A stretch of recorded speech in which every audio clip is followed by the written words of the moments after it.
to Naima and Rhonda. I think that events like this that empower women and support other women and business women, I think is very important. And I was inspired in being asked to come here by asking my friend Ermina to come. And she is a nutritionist and an expert in plant-based nutrition. And the snacks that she brought were all made by hand and made with love. So they're nutritional, and please try it. Try something new. That's part of what I will be encouraging you to do moving forward. And I'm really here just to share some of the tools that have helped me in my journey.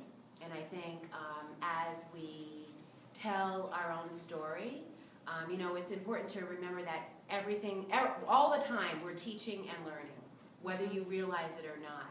Just as we exist in a space, you are exuding energy. And by that energy, people receive the energy that you put out. And there's a lot to be learned and taught just by being consciously aware of that energy that we emit, because we are very powerful. Mm-hmm. And to give you a little bit of history as to why I would be asked to come and speak to you, I am a beauty expert. I've been working in the beauty industry for over 27 years, and in many capacities. I represent currently 8 global cosmetic brands, and I freelance, so I do stay in the Connecticut area. Within that amount of time, I've learned so much from my clients. You learn a lot from someone when they sit down in a chair and you hand them a mirror and ask them to look in the mirror. And I think, some of the things that I've learned, I'm going to go over them. I have some certain key points that I want to share with you. But some of the things that I've learned is that it's very, very crucial to be open-minded. And in being open-minded, you're creating the space to learn.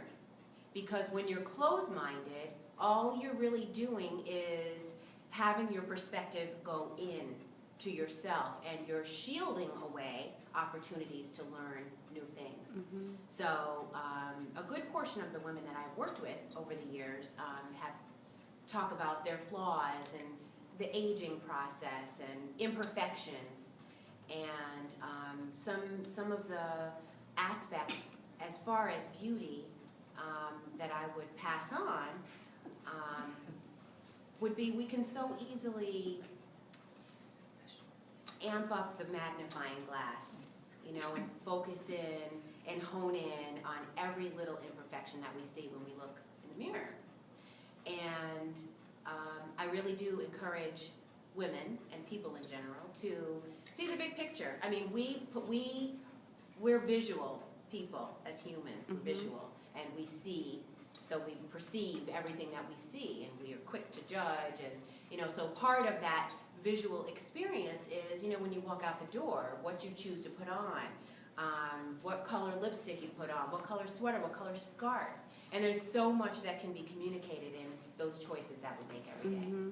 So I think it's bridging the gap between, those perceptions that we have of ourselves and of each other, and making that mesh.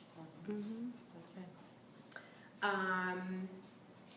The main point I would like to begin with today is talking about new beginnings. I have always personally believed that whatever you want to do, it's never too late. I know sometimes in my own life, feel as if I need to know how to do something before I do it. Mm-hmm.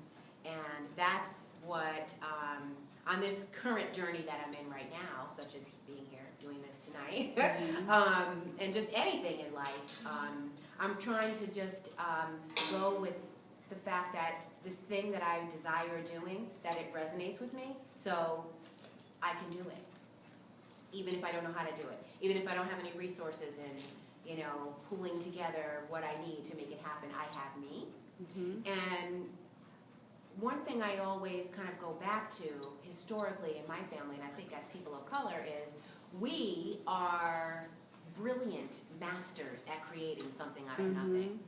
And that's important to remember because we are so highly influenced by this American experience and by the convenience of things that are fast and quick and easy and instant. And, you know, it's very easy for us to unconsciously tap into those things and lose sight of, you know, where we come from, which is being resourceful, working with the bare minimum, creating tasty, delicious meals with an empty pantry. Tell me about it. So, you know, so part of what I share when it comes to that view of, you know, ourselves and where we see ourselves in the world is remembering that.